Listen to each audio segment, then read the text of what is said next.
Bienvenue à cet autre culte déconfiné. Qui que vous soyez, nous vous souhaitons la bienvenue. D'où que vous veniez, nous vous souhaitons une chaleureuse bienvenue.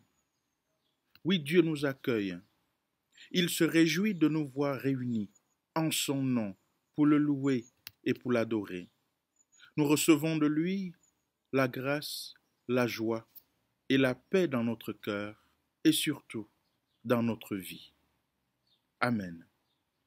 Avant de louer le Seigneur, je vous invite à chanter au cantique 21-16 la strophe 1, 2 et 3. Avec toi, Seigneur, tous ensemble.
Louons Dieu. Je bénirai le Seigneur en tout temps. Sa louange sera sans cesse sur mes lèvres. Louez avec moi la grandeur du Seigneur. Exaltons tous ensemble son nom. Il est juste et victorieux. Quand je cherche le Seigneur, il me répond et il me délivre de toutes mes frayeurs. Qui regarde vers lui resplendira sans ombre ni trouble au visage. Un pauvre cri, le Seigneur entend. Il le sauve de toutes ses angoisses, de toutes ses peurs et de toutes ses colères. L'ange du Seigneur campe alentour pour libérer ceux qui le craignent. Goûtez et voyez, le Seigneur est bon. Heureux qui trouve son refuge en lui. Enfants de Dieu, adorez-le.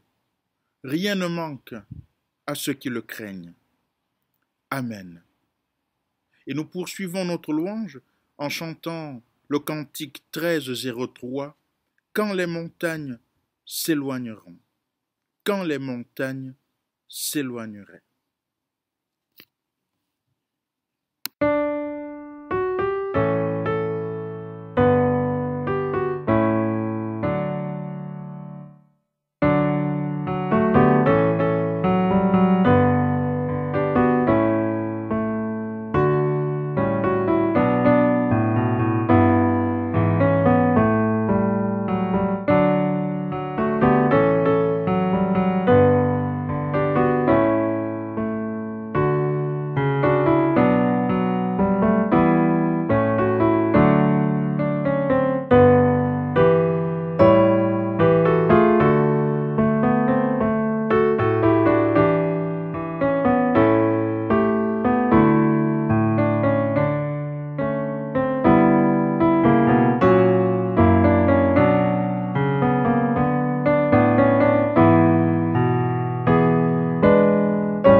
Je vous invite à la prière. En ce dimanche, nous regardons vers toi, Dieu d'amour. Tu nous as donné le pain de chaque jour. Tu nous as réjouis par ta création. Tu nous as assurés de ta miséricorde par le Christ, et nous ne t'avons pas dit notre reconnaissance. Pardonne-nous. Tu nous as fait entendre des nouvelles de toute la terre. Tu nous as mis devant nos yeux la souffrance de nos frères et sœurs, mais nous lui sommes souvent restés insensibles. Pardonne-nous. Tu nous as accompagnés dans notre chemin quotidien, mais devant les soucis, nous avons été gagnés par la crainte. Et devant la tâche que tu nous indiquais, nous n'avons pas su obéir. Pardonne-nous. Accorde-nous, Père, des cœurs reconnaissants, attentifs et disponibles pour ton service. Amen.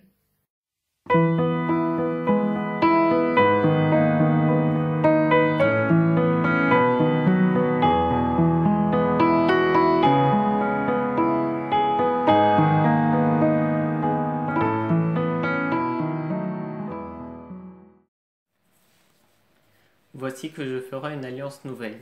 Je mettrai ma loi au-dedans d'eux, je l'écrirai dans leur cœur, je serai leur Dieu et ils seront mon peuple. Je t'aime d'un amour éternel, dit le Seigneur. C'est pourquoi je te conserve ma tendresse. Amen. Chantons notre reconnaissance au cantique 12-12, notre Dieu est délivrant.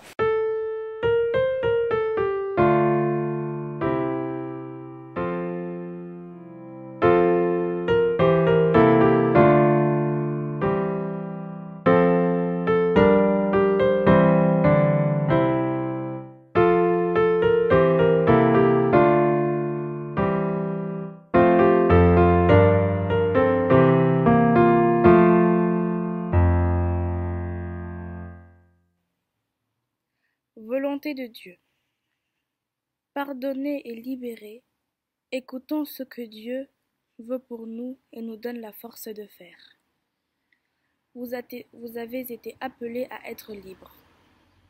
Seulement, ne faites pas de cette liberté un prétexte pour vivre selon le désir de votre propre nature. Au contraire, laissez-vous guider par l'amour pour vous mettre au service les uns des autres.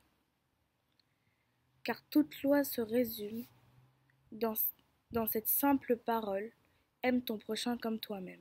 Amen. Nous lirons 2 textes ce matin. Nous lirons dans l'épître de Paul aux Romains au chapitre 8, les versets 9 à 13, et c'est Christian qui fera la lecture.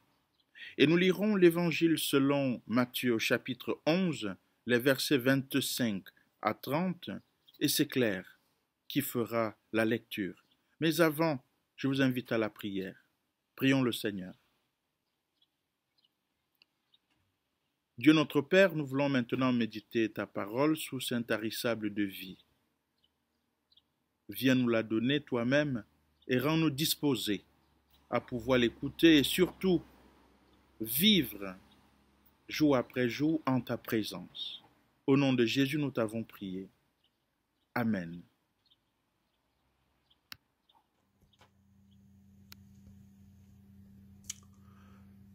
Nous allons faire dans la lecture dans Romains 8, du verset 9 au verset 13. Or, vous ne suivez plus ces désirs, vous suivez l'Esprit de Dieu parce qu'il habite en vous.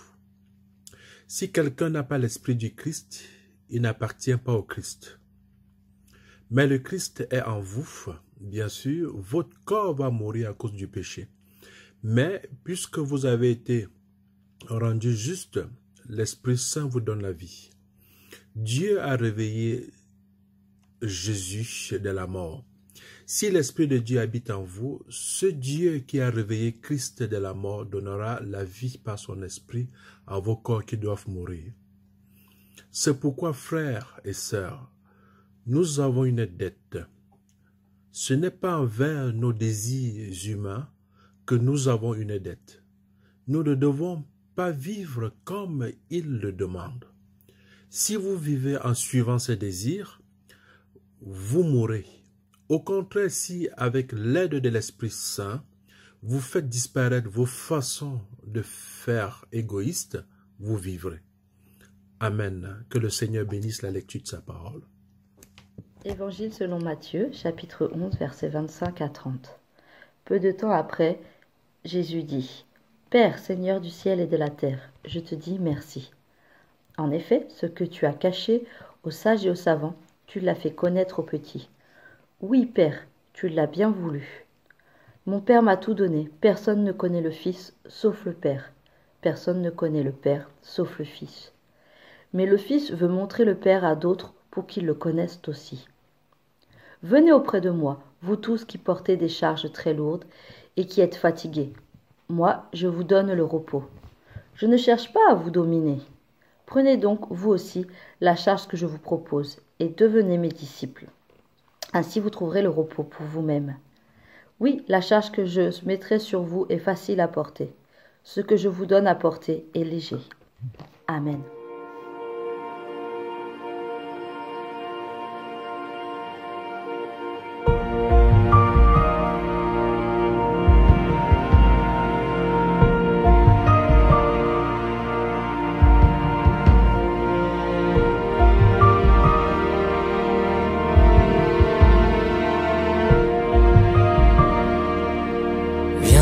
Abreuver de lumière, de bienveillance et de clarté, ta miséricorde éternelle vient dans nos cœurs tout relever, et tomberont toutes nos lois quand viendra la gloire des cieux. Et je répondrai dans la foi, tu es mon Seigneur et mon Dieu. Vienne ta grâce en nos misères, et dans la grandeur de ton nom, viens déposer sur notre terre la douceur de ta guérison. Vienne l'esprit qui nous libère, et dans la beauté de ton nom, mais dans le cœur de notre Père,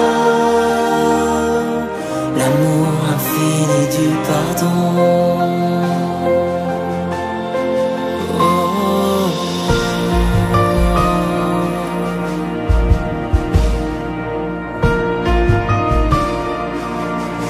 Ta parole est prononcée,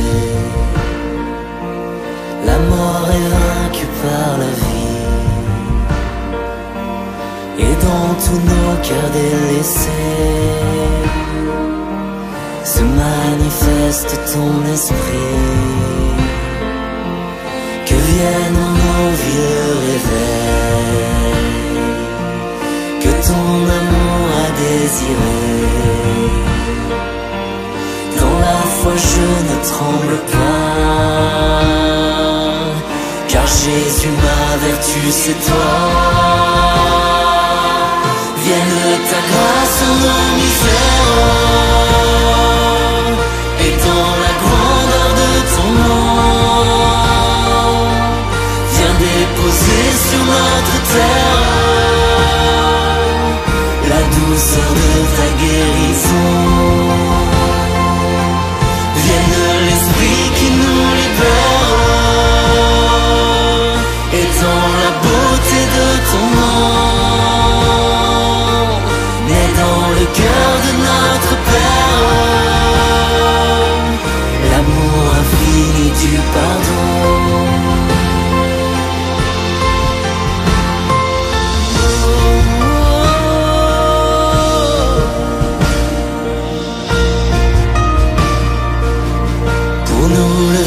S'est fait chair,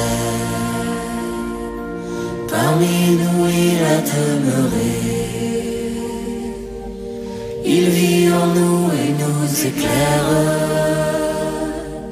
sa grâce en nous s'est déversée, nos yeux verront ce que ton cœur à chacun de nous veut donner. Par l'esprit de notre Père, en nous Jésus vienne habiter.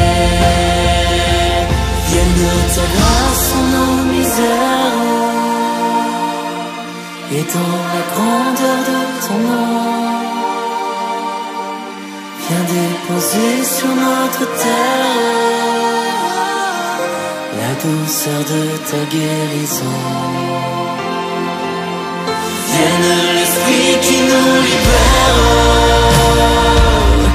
et dans la beauté de ton nom, naît dans le cœur de notre Père l'amour infini du pardon. Vienne ta grâce en nos misères, et dans la grandeur de ton nom,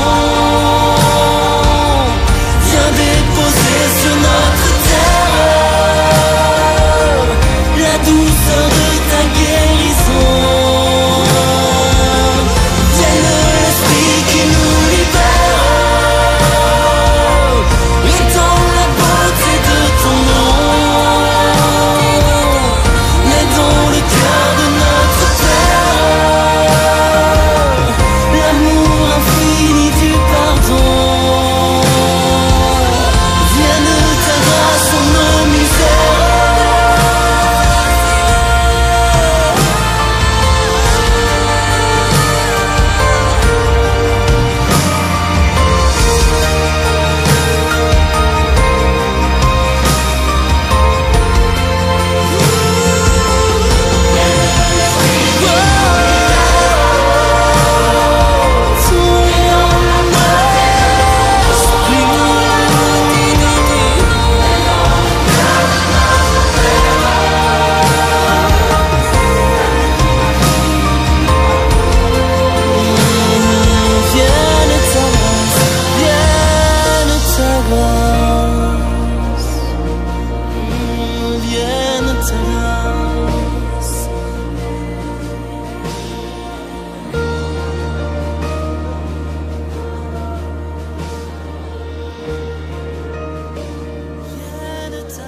Deux extraits de textes ont été lus ce matin. Ces textes qui s'inscrivent dans la suite logique de l'évangile de dimanche dernier. Porter sa croix n'est jamais facile et oser le témoignage fait prendre des risques comme se dévoiler, s'exposer, se faire coller des étiquettes et se confronter aux railleries. Face à cette adversité ressentie, nous pouvons vite nous énerver, nous décourager. Nous pouvons même ressentir une fatigue morale et psychologique qui s'éternise. Et comme si cela ne suffisait pas, nous découvrons un texte biblique pendant nos méditations, texte qui n'est pas un morceau choisi que nous attendions pour consoler nos souffrances et nous redonner courage. Alors, nous nous énervons parce que le passage nous dérange. Nous le laissons de côté pour aller choisir un autre beaucoup plus tendre et, comme diraient les jeunes, beaucoup plus cool, calme. En réalité, pour qui nous prend Jésus lorsqu'il affirme qu'il a fait connaître aux petits ce qu'il a caché aux sages et aux savants? Une telle phrase peut encore susciter la colère, comme j'entends dire parfois. Ce texte-là m'énerve, il me met en colère. Effectivement, le texte peut énerver lorsqu'il va à l'encontre de tes tendances, de tes manières personnelles d'aborder les choses en utilisant ton raisonnement et ta sagesse. Et je me pose alors la question de savoir qui doit changer, le texte ou alors toi-même. Il ne fait point de doute que nos esprits aiment la logique et la rationalité, c'est vrai. Mon esprit d'ailleurs souhaite tout examiner, tout étudier et tout maîtriser. Il aime retenir ce qui est logique, bon pour moi et efficace. Puisque nous sommes obnubilés par le souci de tout prouver, nos esprits testent, font des comparaisons, analysent avant de choisir ce qui est mieux, car rien n'est vrai si ce n'est prouvé et démontré. Les religions en font également les frais. Nous testons telle ou telle religion pour savoir si cela aura un impact direct sur ma vie sentimentale, professionnelle, sociale, et j'en passe. Et lorsque mes attentes ne sont pas assouvies, lorsque je me sens fatigué par les obligations religieuses auxquelles je fais face, parce qu'il y a une file d'attente, lorsque j'en observe une, je change ou alors je me décourage complètement. Je sombre dans le doute en me disant que je ne fais pas assez pour gagner la confiance de Dieu et lui plaire. Je marmonne en m'énervant. Je ne veux plus entendre vos bondieuseries parce que je découvre enfin que ce n'est pas la religion qui sauve, ni l'obéissance aux règles de religiosité et aux exigences d'une quelconque religion. Mais ce qui sauve, c'est la foi que je place en Dieu et en Jésus-Christ qui est là pour te tendre au quotidien sa main infinie. La reconnais-tu et veux-tu la saisir? Voilà pourquoi l'Évangile n'est pas compréhensible avec cette logique égoïste. Elle est d'une autre nature et face à ce découragement qui fait suite aux pressions professionnelles, aux échecs multiformes, aux difficultés familiales, aux désirs inassouvis, Jésus dit « Venez auprès de moi, vous tous qui portez des charges très lourdes et qui êtes fatigués, et moi, je vous donnerai le repos. Je ne cherche pas à vous dominer. Prenez donc, vous aussi, la charge que je vous propose et devenez mes disciples. Ainsi, vous trouverez le repos pour vous-même. Oui, la charge que je mettrai sur vous est facile à porter. Ce que je vous donne à porter est léger, dit le Seigneur. Fort de cela, je propose à notre méditation, en ce dimanche, le thème suivant, le refus catégorique de prouver l'Évangile. Le refus catégorique de prouver l'Évangile. Sœurs et frères en Jésus-Christ, dans le récit de l'Évangile selon Matthieu que nous venons d'écouter, Jésus parle à une foule de Juifs qui suivaient les pharisiens. Ces derniers étaient les maîtres religieux. Les pharisiens avaient mis en place des obligations insupportables sur la conscience des Juifs, et cela au nom de la loi de Moïse. Dimanche dernier, je rappelais qu'il y en avait plus de 600 paroles ajoutées aux 10 paroles. L'objectif était clair, net et précis. Si vous obéissez à chaque loi, alors vous bénéficierez des faveurs de Dieu et vous serez favorablement acceptable devant Dieu. Les pharisiens avaient fait de la loi un véritable fardeau en y ajoutant des traditions humaines trop pesantes, comme si tout faire pour la religion ou travailler sans relâche au nom de la religion garantissait le salut. Au bout du compte, on pouvait devenir fatigué, chargé, déçu et désespéré. C'est donc à juste titre que Jésus rappelle à cette foule de Juifs qui l'écoutent: si vous êtes fatigué de la religiosité, si vous êtes chargé à cause de la religion, alors venez à moi. Une exhortation bien-aimée à entrer en profonde relation avec Jésus, qui ne fait pas mention de péché, de repentance ou de pardon, puisqu'elles sont sous-jacentes et vont de soi si nous croyons en Dieu. Croire en Jésus-Christ et vivre cette réelle rencontre transformatrice conforte notre engagement à le suivre et donc à respecter ses paroles. Voilà pourquoi il nous exhorte à prendre son joug traduit dans la version Parole de vie par charge. Prenez donc vous aussi la charge que je vous propose et devenez mes disciples, dit Jésus. Dans la version Louis II, charge est traduite par le mot joug. Mais en réalité, pourquoi cette image de charge? Pourquoi cette image de joug? Dans la Bible, il y a deux sortes de joug. Un pour les animaux et un autre pour les humains. Pour les animaux, le joug est une poutre en bois placée sur les épaules de deux animaux pouvant être des bœufs, afin de les relier pour le travail. C'est un joug d'association et les animaux qui sont liés avec un tel instrument travaillent ensemble dans la même direction. Puis, le joug pour les personnes, conçu pour porter les charges.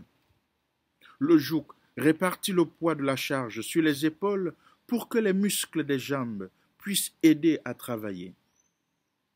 Pour les personnes, le joug est non partageable, qu'on peut dire que c'est à chacun et à chacune de porter sa croix.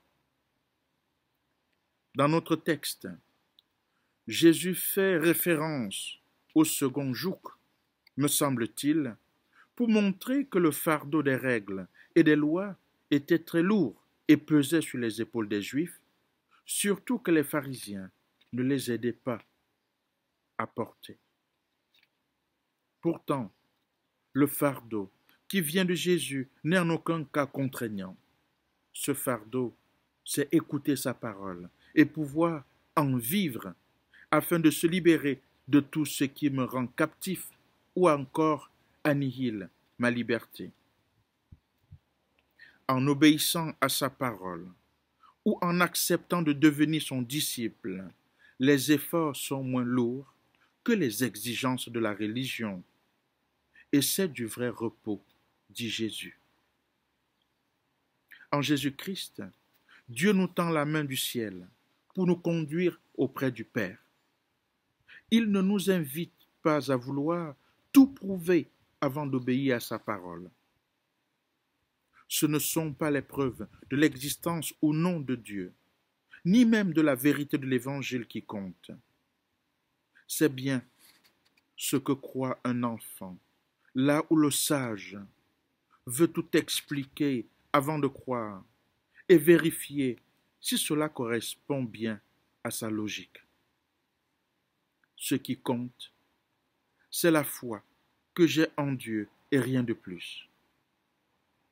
La foi n'est pas une affaire de logique. Elle n'est pas une affaire de certitude des faits. C'est toujours une folie qui nous conduit dans l'inconnu. Et cet inconnu, c'est la rencontre avec Dieu. C'est toujours une folie, oui, de faire confiance en l'autre, de véritablement le regarder ou la regarder comme un frère ou une sœur. C'est une folie d'aimer ses ennemis. C'est une incompréhension que de donner sa vie pour des ingrats dans un monde où la logique, l'efficacité créent des différences entre les êtres humains, entre les sauvés et les perdus, répertoriés par les uns et les autres. La folie de la croix supprime alors toutes ces différences. Dieu aime qui il veut, où et quand il veut.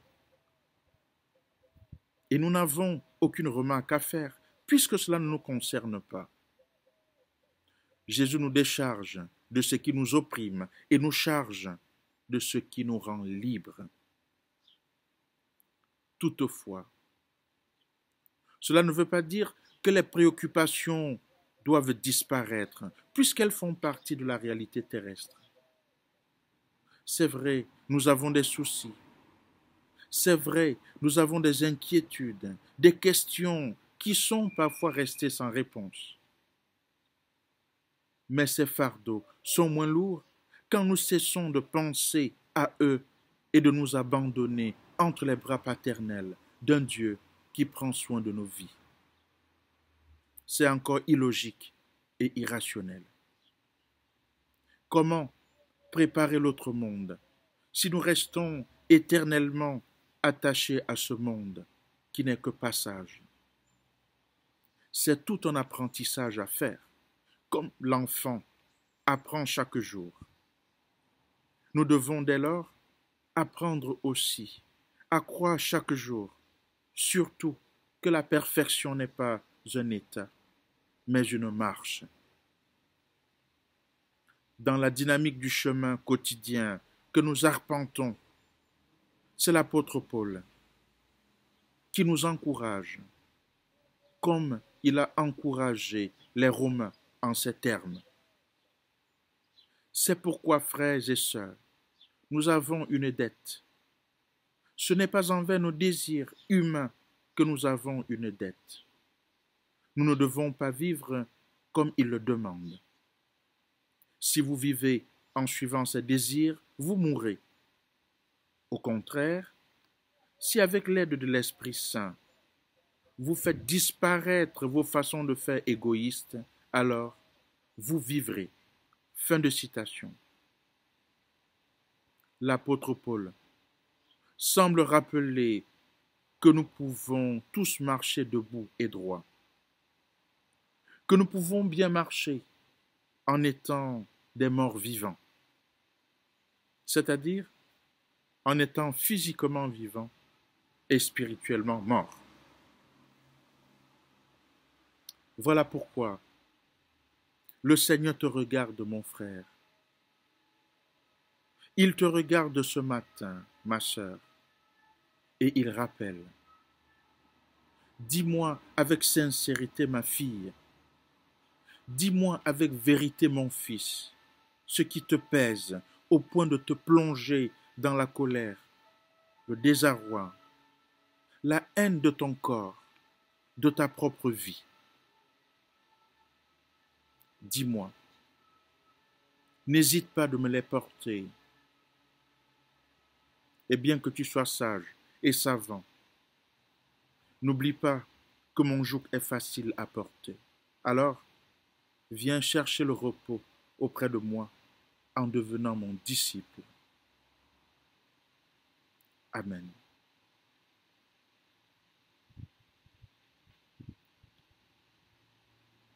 Et je vous invite, frères et sœurs, à chanter au cantique 44, 15. C'est vers toi que je me tourne. C'est vers toi, Seigneur, que je me tourne.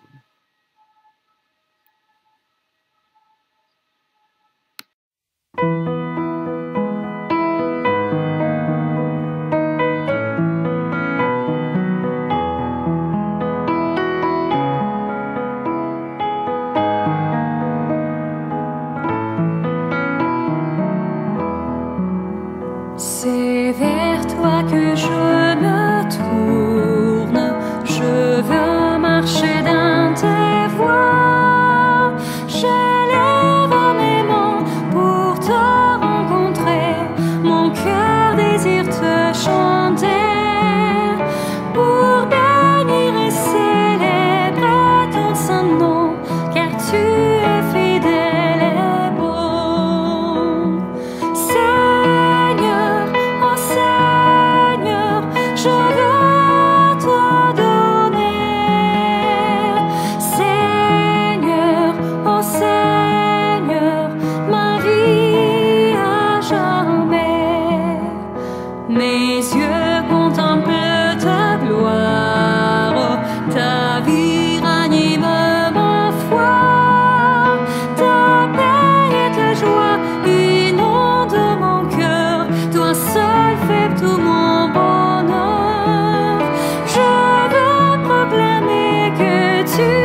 Confessons notre foi.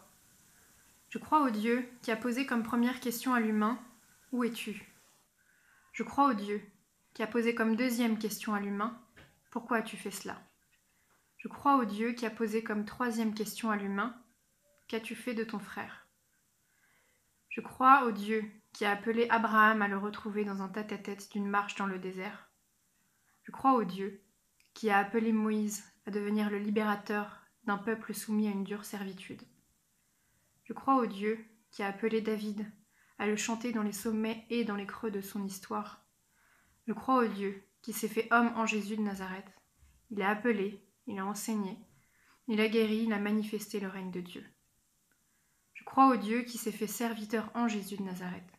Il s'est agenouillé, il a lavé les pieds de ses disciples, il a donné sa vie. Je crois au Dieu qui est sauveur en Jésus de Nazareth. Il a souffert sous Ponce Pilate. Il a été crucifié. Il est mort. Il a forcé les portes des enfers. Il est ressuscité des morts. Je crois au Dieu qui est présent par son esprit auprès des hommes et des femmes, de toutes langues, de toutes les couleurs et de toutes les nations. Je crois au Dieu qui est à la tête d'une église visible et invisible, pécheresse et pardonnée, locale et universelle, diaconale et missionnaire. Je crois au Dieu qui vient au-devant de nous tous les jours et qui nous attend dans le secret de notre histoire. Amen.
Maintenant le temps des annonces.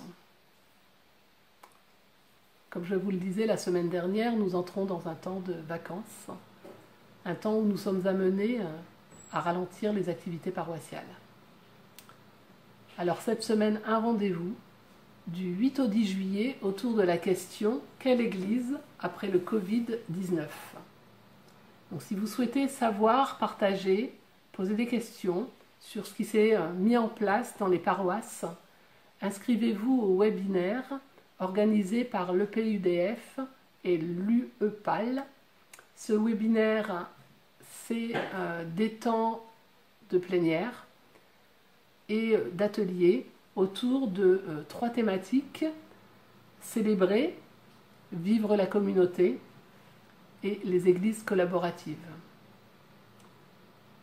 Donc ces temps d'ateliers, ces temps de séminaire ont lieu en visioconférence, mais si vous ne disposez pas d'internet, vous pouvez aussi les rejoindre par téléphone. Donc il est encore temps de vous inscrire en allant sur le site Église protestante unie, région Ouest. Sinon, vous pouvez vous inscrire par le mail que vous avez peut-être reçu si vous êtes inscrit au fichier de la paroisse et que vous nous avez donné votre adresse mail. Dans l'attente du bulletin paroissial, qui arrivera dans vos boîtes aux lettres à compter de mi-juillet, notez d'ores et déjà 3 rendez-vous de la rentrée. Donc un premier temps le samedi 5 septembre à 14h30 à la grande salle du presbytère 4 rue de l'Ancien Champ de Foire à Niort. Donc on donne rendez-vous aux jeunes et aux parents pour partager sur ce qui va être fait en catéchèse cette année et puis les changements aussi qui auront lieu au sein de l'équipe. Notez également le dimanche 6 septembre à 10h, cette fois-ci au Temple de Niort, aura lieu l'Assemblée Générale qui n'avait pas pu avoir lieu en mars dernier. Et une troisième date, le samedi 12 septembre à 15h, aura lieu le culte d'ordination de notre pasteur Alain-Georges Nougat. Donc nous vous tiendrons informés du lieu et des modalités, mais réservez déjà cette date dans vos agendas puisque ce sera un temps de fête.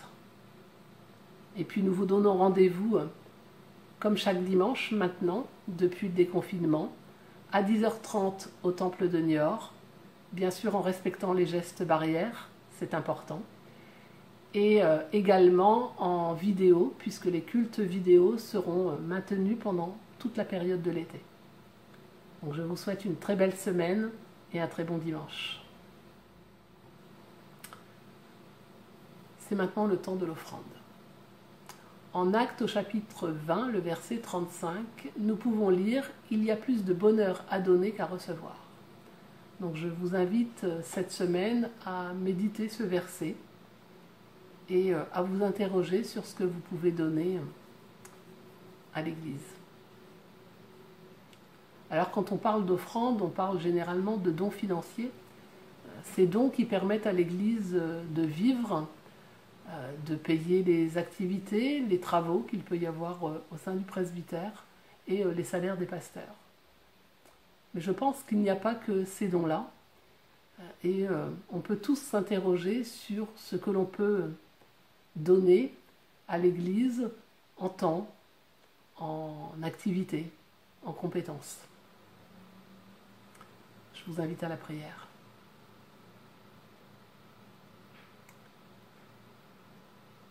Seigneur, merci pour ton amour que tu nous renouvelles chaque jour. Merci pour les grâces que tu nous offres chaque jour. Apprends-nous à donner avec joie et que notre offrande soit à la gloire de ton nom. Amen.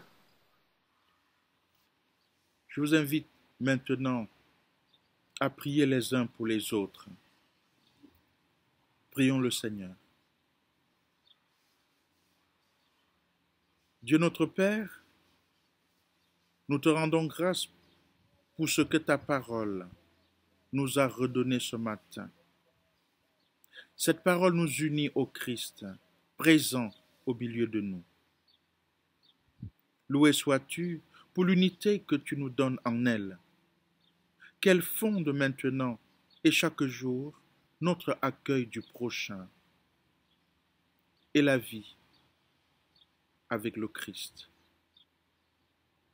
En Jésus-Christ, tu appelles les femmes et les hommes à se lever pour porter au peuple de la terre la bonne nouvelle de ton amour.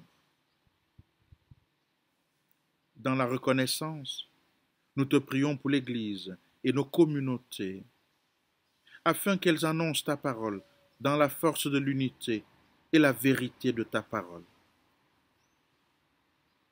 Nous te prions pour les personnes qui n'ont plus la force de se lever, qui ont peur de la vie et vivent dans la crainte de l'avenir. Souviens-toi de ceux et celles en colère pour quelque raison que ce soit. Que dans ton Église ou sur leur route, elles trouvent en nous des témoins qui leur donnent courage et persévérance. Nous te prions pour les personnes qui abusent de ton nom, Seigneur. Délivre-les de tout aveuglement et apprends-leur ta volonté. Nous te prions pour chacun de nous. Que le souffle de ton esprit nous redresse et nous pousse à témoigner de la foi sur les routes humaines. Dans le silence, nous te confions ce qui nous tient particulièrement à cœur, nous énerve et nous met en colère. Et nous te confions aussi, dans ce même silence, ceux et celles qui sont malades ou qui sont dans le deuil.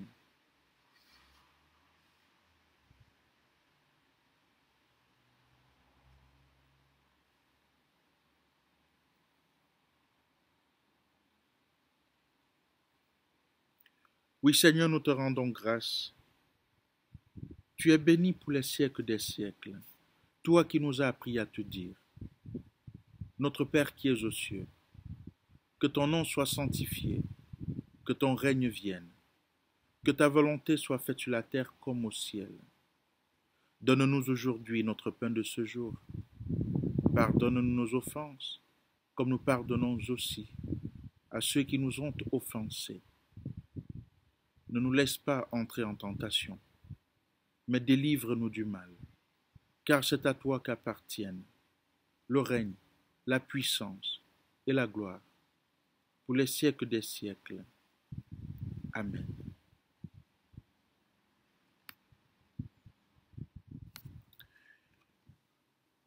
Avant de terminer ce temps de culte, je tiens à remercier particulièrement les jeunes des écoles bibliques et du caté, pré-caté, caté qui m'ont accompagné dans la célébration de ce culte.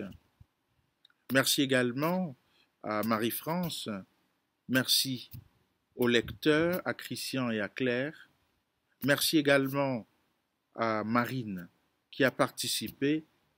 Merci à vous tous qui regardez et des retours que vous nous faites. Nous recevons maintenant, frères et sœurs, les exhortations et la bénédiction finale. Nous avons une mauvaise nouvelle à vous annoncer. Dès que nous aurons terminé cette célébration, le Christ ne sera plus avec nous. Mais nous avons une bonne nouvelle à vous annoncer. C'est qu'il vous attend déjà, là où vous voulez vous rendre. Le Christ te précède dans ta rue, dans ta maison, chez tes voisins, tes amis. Il est le frère avec qui tu partages le pain. Il est le prochain à qui tu tends un verre d'eau. Il est l'étranger qui croise ta route. Il est le pauvre à qui tu donnes ton manteau. Il est le malade que tu tiens par la main. Il est le prisonnier dont tu partages la colère, le fardeau. Le Christ t'attend parce que tu es son temple. C'est auprès de lui que tu trouves le repos. Dépose-lui toutes tes charges. C'est auprès de lui que tu portes la joie, jour après jour. Et que l'amour de Jésus-Christ, notre lumière, vous accompagne et vous rende vous-même rayonnants et fraternels. Allez dans la joie du Seigneur ressuscité. Une joie, jour après jour renouvelée. Une joie qui s'éloigne de la peur et de nos colères. Une joie qui nous accompagne au quotidien. Amen. Et nous chantons au cantique 49, 13. Reste avec nous, Seigneur, le jour décline. La strophe 1 et 2. Reste avec nous.